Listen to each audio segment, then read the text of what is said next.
सो hello दोस्त, welcome back to new video and पैरी पोना सबको।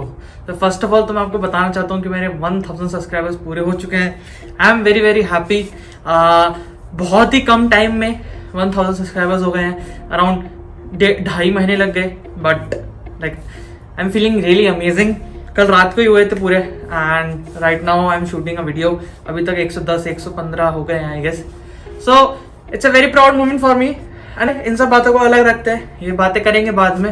बट तो आज का मेन टॉपिक है कि पहले मैं आपको बता दूं कि मैंने मास्क क्यों पहना है, क्योंकि मैं कॉलेज में आके शूट कर रहा हूँ तो कॉलेज में मास्क मैंडेटरी है, तो I can't remove my mask. Okay so यार बात करते हैं आज के टॉपिक में। जो आज का मेन टॉपिक है उसमें आपको बताने वाला हूँ कि यहाँ पे एजुकेशन सिस्टम कैसे होता है फैंचर कॉलेज में या दूसरे कॉलेज में, या कनाडा का जो कॉलेज एजुकेशन सिस्टम है वो कैसा होता है, आपको कैसे ग्रेड्स मिलते हैं, आपको असाइनमेंट्स कैसे मिलते हैं, आपके सेमेस्टर्स कैसे डिवाइड रहते हैं। क्योंकि यार बच्चों में बहुत कन्फ्यूजन है एंड बहुत ऑब्वियस सी बात है यार, होगी ही होगी, क्योंकि कनाडा का एजुकेशन सिस्टम एंड इंडिया के एजुकेशन सिस्टम में जमीन और आसमान का फर्क है। ठीक है, तो बिना किसी देरी के इस वीडियो को शुरू करते हैं और पूरी वीडियो को देखते रहना। आपको मैं सब कुछ बताने वाला हूँ, जो भी सबसे ज्यादा इंपॉर्टेंट चीजें हैं, grade wise, grade system, assignments वगैरह जितना भी कॉलेज में मिलता है वो सब, और जब आप पढ़ते हो तो आपको क्या करने चाहिए एंड क्या नहीं करने चाहिए। ओके सो इस वीडियो को पूरा देखते रहना एंड अगर आपको पसंद आया तो लाइक कर देना, सब्सक्राइब कर देना, वो सब्सक्रिप्शन का बेल है वो बटन जरूर दबा के जाना बॉस, वो बटन दबा के जाना एंड वीडियो को शेयर कर देना अगर आपको अच्छी लगी तो। सो यार सबसे पहले अगर हम यहाँ के एजुकेशन सिस्टम की बात करें, कॉलेज के एजुकेशन सिस्टम की, तो जो बच्चे मेनली आते हैं कॉलेजेस में पढ़ने के लिए, मैं अभी सिर्फ कॉलेजेस की बात कर रहा हूँ, यूनिवर्सिटीज की बात मैं बाद में बात करूंगा, अभी सिर्फ कॉलेजेस की बात कर रहा हूँ कि जो बच्चे आते हैं या तो वो 1 साल के लिए पढ़ने आते हैं या तो वो 2 साल के लिए पढ़ने आते हैं। एंड जो कंप्लीट करते हैं जब अपनी पढ़ाई तो उनको डिप्लोमा सर्टिफिकेट मिलता है, not degree, not masters, nothing. Okay यहाँ पे जो मोस्टली बच्चे आते हैं कॉलेजेस में पढ़ने के लिए उनको या तो डिप्लोमा या तो एडवांस डिप्लोमा का सर्टिफिकेशन मिलती है। सो या तो बच्चे मोस्टली 1 साल के लिए पढ़ने आते हैं या तो 2 साल के लिए, और कुछ कुछ कॉलेजेस होते हैं जहाँ पे 3 साल का एडवांस डिप्लोमा का कोर्स होता है and that is a different thing. आज हम 1 साल और 2 साल की ही बात करेंगे। ठीक है सो यार जैसे कि मैं 2 साल के लिए पढ़ना आया हूँ और मेजरली बच्चे 2 साल के लिए पढ़ने आते हैं, तो उसमें क्या होता है कि हमें 4 सेमेस्टर होते हैं हमारे पूरे 2 साल की पढ़ाई में। 4 सेमेस्टर होते हैं हमारे 16 महीनों में हो जाते हैं, क्योंकि एक सेमेस्टर 4 महीने का होता है। तो अगर 4 सेमेस्टर इंटू 4 मंथ्स करोगे तो 16 महीने हो गए। ठीक है, उसके बाद क्या होता है कि जब आप 2 सेमेस्टर पूरे कर लेते हो तो आपको अगर ब्रेक मिलती है, मोस्टली बच्चों को 95 बच्चों को ब्रेक मिलती है, तो उसमें आप काम कर सकते हो और 3rd सेमेस्टर की फीस वगैरह भरते हैं। बहुत बच्चे अपनी फील्ड में काम करते हैं, जो कोऑप होता है, जो जिसमें मैंने वीडियो बनाई है, लिंक मैं यहाँ दे दूंगा, शेयर कर दूंगा कोऑप के। ओके तो बच्चे या तो कोऑप करते हैं, या अगर कोऑप नहीं उनका ब्रेक है तो वो लोग क्या करेंगे, फैक्ट्री शिफ्ट्स होती हैं या कोई भी जहां भी काम करते हैं वहां पे फुल टाइम काम करके, एक्स्ट्रा काम करके अपनी सारी 3rd सेमेस्टर की तो एटलीस्ट अपने फीस आराम से वो लोग जमा करके पे कर देते हैं। ठीक है, तो ये तो है सेमेस्टर की बात की 1 साल में 2 सेमेस्टर होते हैं और 2 साल के कोर्स में 4 सेमेस्टर होते हैं एंड हर 2 सेमेस्टर के बाद ब्रेक होता है। ओके और अगर आप 1+1 कोर्स करने आते हो तो मैं आपको यहाँ एक टिप देना चाहूंगा कि जब 1+1 कोर्स करने आते हो तो 1 साल की पढ़ाई के बाद अगर आप ब्रेक नहीं लोगे तो भी आपको 3 साल का वर्क परमिट मिल जाएगा। ठीक है, अगर आपको इसमें कुछ डाउट है तो आप CIC.ca की वेबसाइट में जाकर चेक कर सकते हो कि जब आप 1 साल प्लस 1 साल की पढ़ाई करने आते हो और अगर उसमें कोई भी ब्रेक नहीं लेते हो तो आप आगे 3 साल के वर्क परमिट के लिए अप्लाई कर सकते हो। बट अगर आप उसमें ब्रेक ले लेते हो आप 3 साल के वर्क परमिट के लिए अप्लाई नहीं कर सकते हो, तो ये बात को ध्यान में रखना। ठीक है, तो यार ये तो होगी सेमेस्टर की बात। इसके बाद हम बात करते हैं कि यहाँ पे पढ़ाई होती कैसे है। ठीक है, तो यार सबसे पहले तो सबसे फनी बात यह है कि यहाँ पे इंडिया जैसे पढ़ाई नहीं होती है, इंडिया के कॉलेजेस की जैसे पढ़ाई नहीं होती है। आपको हर रोज पढ़ाई करनी पड़ेगी, जितने भी दिन आपके कॉलेजेस हैं वो क्लास अटेंड करने पड़ेंगे, आपको हर हफ्ते असाइनमेंट्स मिलेंगे एंड वो ड्यू डेट्स होते हैं उसके उसी हफ्ते या उसी दिन या 2-3 दिन बाद के ड्यू डेट्स भी होते हैं। सो यहाँ पे सबसे पहला तो सिस्टम है कि असाइनमेंट्स। ठीक है, हर क्लास के बाद आपको असाइनमेंट मिल जाएंगे। ओके वो ये तो हर कॉलेज में ऐसा ही है। ठीक है, हर कॉलेज के बाद हर क्लास के बाद आपको इजीली, बहुत इजीली असाइनमेंट्स मिल जाएंगे, ठीक है। उसके बाद आपके एक मिड टर्म पेपर होता है, जैसे कि हमारे स्कूल में हाफ ईयरली एग्जाम्स होते थे, वैसे यहाँ मिड टर्म एग्जाम होता है। उसके बाद एक फाइनल एग्जाम होता है। तो यहाँ पे 3 टाइप में मार्क्स जो आपको मिलते हैं। एक तो असाइनमेंट्स में, असाइनमेंट्स के अंदर आपको खुद के सेल्फ प्रोजेक्ट्स भी होते हैं, ग्रुप प्रोजेक्ट्स भी होते हैं, और भी काफी टाइप के असाइनमेंट्स होते हैं, ठीक है। डिपेंड्स कि आप कौन से कोर्स में हो। सेकंड, हाफ ईयरली एग्जाम जो यहाँ के मिड टर्म्स बोलते हैं वो होते हैं, और लास्ट आपका फाइनल टर्म का एग्जाम, और ये हर सेमेस्टर में होता है, ठीक है। आप फर्स्ट सेमेस्टर जाओ, सेकंड सेमेस्टर जाओ, थर्ड, फोर्थ, जो भी सेमेस्टर जाते हो, आपके हर सेमेस्टर में असाइनमेंट्स आएंगे, ग्रुप प्रोजेक्ट्स आएंगे, मिड टर्म आएगा और फाइनल एग्जाम भी आएगा। तो ये तो हो गई कि एग्जाम्स की बात कैसे होती है। अब हम बात करते हैं कि असाइनमेंट्स इजी होते हैं या हार्ड होते हैं, या जो टेस्ट होते हैं वो इजी होते हैं या हार्ड होते हैं। मैं थोड़ा मास्क उठा दे, क्योंकि मैं आपको एक स्माइल दिखाना चाहता था कि यार देखो, इट डिपेंड्स ऑन यू कि आप कैसे लेते हो उन असाइनमेंट्स को एंड उन जो टेस्ट पे एग्जाम्स हैं उनको, ठीक है।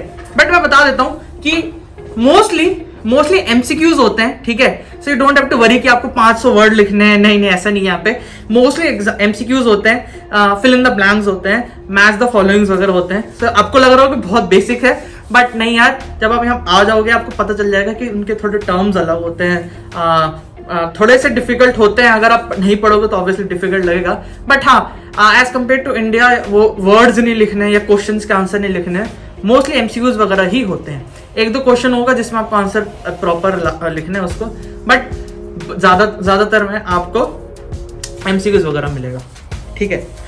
तो अब मैं आपको बताता हूं कि ये जो है इन सब में आपको कोप कैसे करोगे, कि यार हर रोज के असाइनमेंट्स है, हर रोज का पे है, तो उसमें आप कैसे करोगे। तो पहली चीज ये है कि आपको बहुत डिटरमाइंड रहना पड़ेगा अपनी पढ़ाई के साथ। देखो, आप 25 लाख 30 लाख रुपए खर्च करके आए हो, तो यार सबसे पहली प्रायोरिटी आपको पढ़ाई को ही देनी पड़ेगी, बिकॉज अब इतने पैसे आपके मम्मी पापा ने लगाए हैं तो वो आपकी पढ़ाई पे लगाए हैं, ओके। सो सबसे पहली प्रायोरिटी आपको अपनी पढ़ाई को ही देनी पड़ेगी यहाँ आके, ठीक है। उसके बाद काम को दो, उसके सब कुछ दो, बट पढ़ाई आपकी पहली प्रायोरिटी होनी चाहिए। सो मेरी तरफ से आपको एक ये एडवाइस देना चाहूंगा कि जिस दिन जो असाइनमेंट्स आए ना, वो उसको उसी दिन कंप्लीट कर दो, और कोशिश करते रहना कि असाइनमेंट्स जितने सारे असाइनमेंट्स वो सारे असाइनमेंट्स आप कर सको इजीली, ठीक है, और सबमिट कर दो। अगर आप असाइनमेंट्स को करते रहोगे ना, तो लास्ट में जाके ना आपके ऊपर बर्डन नहीं पड़ेगा, ओके। तो ये चीज ध्यान में रखना कि जितने जैसे 11-12 असाइनमेंट्स होते हैं और 1-2 ड्रॉप हो जाते हैं असाइनमेंट्स, तो इन टोटल 10 असाइनमेंट्स होते हैं एक सेमेस्टर में। तो 10 असाइनमेंट में से अगर आपने 8-9 असाइनमेंट्स अच्छे नंबर से ले आए ना, तो टेंशन मत लेना, फिर आपको एग्जाम्स में उतना मेहनत करने की जरूरत नहीं है। अगर पास भी हो जाओगे विद पासिंग ग्रेड तो वो भी चल जाएगा। बट मैं ये बोलूंगा कि असाइनमेंट्स कभी मिस मत करना, कभी भी नहीं, ठीक है। अगर असाइनमेंट्स मिस करते रहोगे तो वो फिर आपको प्रेशर आपके फाइनल एग्जाम में पड़ेगा और मिड टर्म एग्जाम में पड़ेगा। और यार मैं यहाँ पे ये बात बता दूं आपको, फाइनल एग्जाम्स का अलग सेक्शन है और मिड टर्म एग्जाम्स का वो अलग है। यहाँ पे ऐसा नहीं है कि मिड टर्म और फाइनल को एक साथ जोड़ते हैं, ऐसा नहीं है। यहाँ पे अलग अलग होता है, ठीक है। अगर आप फाइनल में फेल होते हो और मिड टर्म में पास होते हो तो आप वो कोर्स ही फेल कर जाओगे या सब्जेक्ट ही फेल कर जाओगे। तो आपको फाइनल में भी पास होना है और मिड टर्म में भी आपको अच्छे नंबर से पास होना है, ठीक है। हमेशा दिमाग में ये रखना कि यार मेरे को ना अच्छे नंबर लाने हैं, ये मत रखना कि बस पास हो जाऊं। अगर आप अच्छे नंबर की सोचोगे तो क्या पता पास हो जाओ, ओके। तो ये चीज हमेशा दिमाग में रखना, ओके। तो ये तो बात थी यार ग्रेड सिस्टम की, कैसे यहाँ पे असाइनमेंट्स इजी होते हैं नहीं होते हैं। तो मैं बोलूंगा कि मेरा जो सब्जेक्ट है उसमें असाइनमेंट्स वगैरह सब इजी है, इतना हार्ड नहीं है, ठीक है। बट कुछ सब्जेक्ट्स हैं जो थोड़े से मुश्किल होते हैं, बट अगर आपको इंटरेस्ट है तो आप डेफिनेटली वो भी कर लोगे। So don't worry about it. इसके बाद हम बात करते हैं, बहुत बच्चों के मन में ये क्वेश्चन रहता है कि कितने दिन क्लासेस चलती हैं, सेमेस्टर्स में कितने दिन क्लासेस चलती हैं, कितने घंटे क्लासेस चलती हैं। तो आज वो बात भी मैं आपको बता देता हूं, सो डोंट वरी। सो बस देखो, जो फर्स्ट सेमेस्टर होता है मोस्टली कोर्सेज का, फर्स्ट सेमेस्टर में 4 दिन क्लासेस होती हैं। 4 दिन तो क्लासेस होती हैं, कभी कभी 5 दिन भी क्लासेस हो जाती हैं। जब मैं खुद फर्स्ट सेमेस्टर मेरा था तब मेरी खुद 5 दिन क्लासेस हुआ करती थी, okay. Like every day to go to college and वहाँ पे 3-4 घंटे लगाओ फिर आओ। हर रोज मेरा ऑलमोस्ट क्लासेस होती थी, ठीक है। लेकिन as you progress to a second, third, fourth semester, तो वहां पे कम हो जाता है लोड, क्योंकि वहां पे फिर पहले अगर 6-7 सब्जेक्ट होते हैं फर्स्ट सेमेस्टर में, तो बाद में आके 3 या 4 या 5 सब्जेक्ट ही होते हैं। तो उसमें क्या होता है, जब आप सेकेंड थर्ड सेमेस्टर में जाते हो तो आपके 3 दिन मैक्स लगा लो या 4 दिन मैक्स लगा लो क्लासेस होती हैं, ठीक है। तो फर्स्ट सेमेस्टर में आपको थोड़ा लोड होगा, लेकिन वो आगे जाके वो कम हो जाएगा ग्रेजुअली, जब आगे जाओगे वो डेफिनेटली कम हो जाएगा। So don't worry about it, ठीक है। बट बच्चे फिर भी टाइम निकाल लेते 20 आवर्स काम करने का बीच में, इसमें भी। So that is a really good thing and I really appreciate. और आप लोग भी आओगे, आप लोगों को भी निकालना पड़ेगा टाइम, ओके यार। अब हम बात करते हैं कि टाइमिंग्स क्या होती है, मतलब कितने घंटे क्लासेस चलती हैं। सो यार it depends on the course obviously, but mostly जो क्लासेस होती है 1 घंटे से लेके 3 घंटे मैक्सिमम या 4 घंटे चलती है, ओके। कोई कभी कभी क्लासेस सुबह होती हैं, कभी रात को होती है, शाम को होती है, दोपहर को होती है। टाइमिंग आपके कोर्स के डिपेंड करेगा कि कब कोर्स है, कि क्या कोर्स है और कब कितने बजे होना है, वो तो कॉलेज वाले डिसाइड कर देंगे। बट मैं आपको बता देता हूँ, रफ आइडिया दे देता हूँ कि मेरे कुछ दोस्त हैं उनकी 6 से 8वीं क्लास हुई है शाम के, और मेरे कुछ दोस्त हैं उनके सुबह 7 से 9वीं क्लासेस हुई हैं, और मेरे खुद वेडनेसडे की क्लास लगती है 10 बजे से लेके 12 बजे तक। तो देख लो, डिपेंड करता है यार कि आप कौन से कोर्स में हो बेसिकली। तो मैं एक रफ आइडिया जैसे हमको बताया मैंने कि 1 घंटे से लेके 4 घंटे तक क्लासेस चलती हैं। तो डिपेंड्स कि आप कौन से कोर्स में हो, ओके। आई होप इसके बाद आपको कोर्स क्या है, सेमेस्टर कैसे चलता है और टाइमिंग कैसे होती है, ये क्लियर हो गया होगा। देन यार उसके बाद बात करें कि ग्रेड्स, जो नंबर होते हैं वो कैसे लगते हैं। आई नो ग्रेड सबसे ज्यादा इंपॉर्टेंट होते हैं भाई, इतनी मेहनत कर रहे हो आप तो ग्रेड तो सबसे ज्यादा इंपॉर्टेंट होंगे ही ना। तो मैं आपको बता देता हूँ कि ग्रेड सिस्टम भी कैसे है यहाँ पे। तो यार सबसे पहली बात, यहाँ पे पहले नंबर भी नहीं देते, यहाँ पे ग्रेड्स देते हैं, जो A, B, C, D ऐसे देते हैं, ठीक है। मिड टर्म जो होता है उसमें मोस्टली आई गेस कॉलेजेस में S होता है या तो U होता है। S मतलब सेटिस्फैक्ट्री, U मतलब अनसेटिस्फैक्ट्री, ओके। जो मिड टर्म में जो आपके फाइनल ग्रेड्स, मिड टर्म के जो ग्रेड्स आएंगे आपके, उसमें आपका ये तो S मिलेगा। तो यार जो ग्रेड की सिस्टम की बात करें तो यहाँ ग्रेड सिस्टम भी थोड़ा सा अलग है इंडिया के खिलाफ। तो अगर ग्रेड सिस्टम की बात करें तो यहाँ का ग्रेड सिस्टम भी अलग है as compare to India. India में जैसे 90 में से नंबर देते थे, ऐसे देते थे, या परसेंटेज में देते थे। यहाँ पे ऐसा नहीं है, यहाँ पे ग्रेड मिलता है प्रॉपर, जैसे A, B, C, D या ऐसे जो ग्रेड्स होते हैं।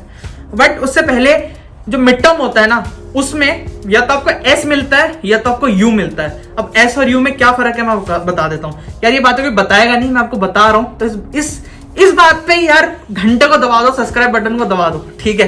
तो देखो मैं बताता हूँ, S का मतलब होता है सेटिस्फैक्ट्री एंड U का मतलब होता है अनसेटिस्फैक्ट्री।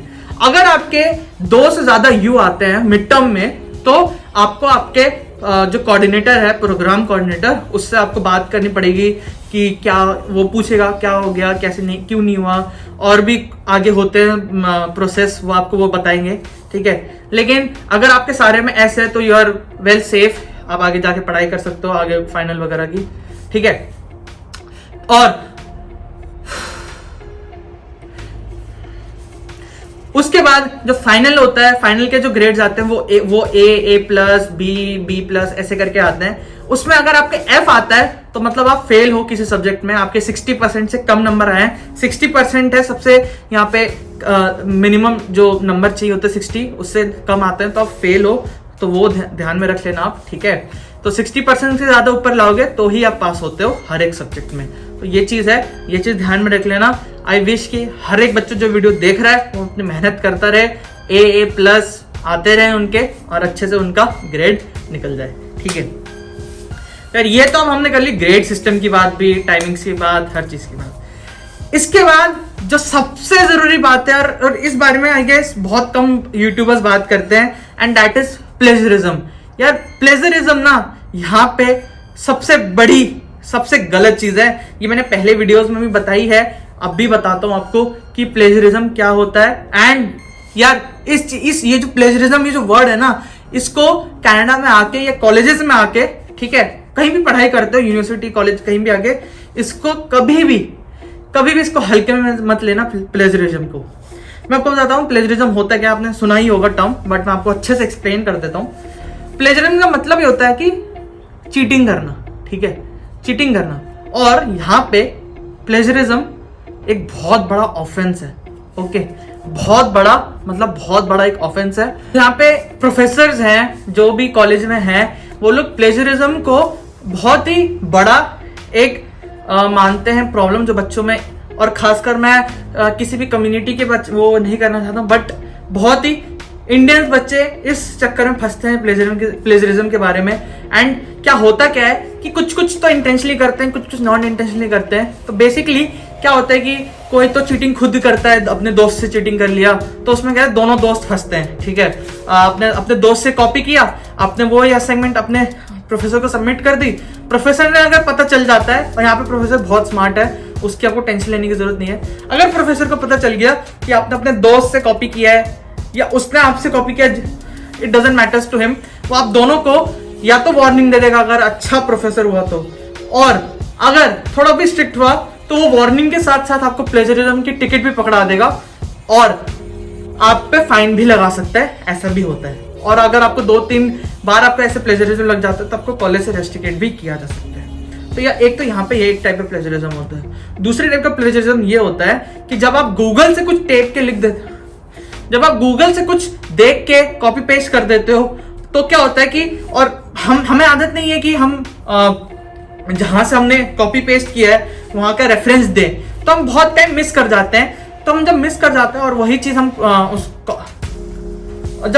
चीज हम अपने प्रोफेसर को सबमिट कर देते हैं, तो उसको पता चल जाता है कि ये हमने गूगल से कॉपी पेस्ट किया है, ओके। तो ये दोनों चीज मत करना। आपको कोई भी डाउट होता है या कोई भी आपको प्रॉब्लम होती है, अब अपने प्रोफेसर से पूछ लो, अपने दोस्तों से पूछ लो कि यार ये मुझे समझ में नहीं आ रहा, प्लीज मुझे बता दो। बट कभी चीटिंग मत करना, क्योंकि अगर एक बार आपके पास प्लेजरिज्म का आ गया ना, तो आप पे बहुत भारी प्रॉब्लम में आ सकते हो कनाडा में, ठीक है। तो ये एक टिप थी बहुत बड़ी कि plagiarism is a very very big thing and don't fall in a trap of plagiarism in Canada. Google से चीटिंग करके मत लिखना, किसी अपने दोस्त से सेम टू सेम कॉपी करके मत लिखना। हाँ, ऑब्वियसली हेल्प ले सकते हो, बट पूरा सेम टू सेम उसने ABCD लिखा है तो आप भी ABCD मत लिख देना सेम टू सेम। थोड़ा बहुत चेंज करके लिख दो अगर आपको नहीं आ रहा है। और यहाँ पे प्रोफेसर बहुत हेल्पफुल होते हैं, अगर आपको नहीं कुछ समझ में आ रहा है तो आप उनसे इजिली पूछ सकते हो, ठीक है। ये तो थी आज की वीडियो जिसमें आपको मैंने बताया कि यहाँ पे एजुकेशन सिस्टम कैसे होता है, ग्रेडिंग सिस्टम कैसे होता है, असाइनमेंट्स कैसे होता है। आई होप आपको बहुत इजीली से समझ में आ गया होगा एंड इस वीडियो के बाद आपको कोई प्रॉब्लम नहीं होगी, कोई कंफ्यूजन नहीं होगी, ठीक है। एंड आई रियली होप कि आप बहुत ही अच्छा कर रहे होगे एंड बहुत सारा प्यार देते रहो यार। मैं आपको हर एक चीज कनाडा के बारे में, लंदन के बारे में, फैंसी कॉलेज के बारे में, अपने लाइफ के बारे में बताता रहूंगा, ठीक है। सो मिलते हैं नेक्स्ट वीडियो में। Till then best of luck and bye bye.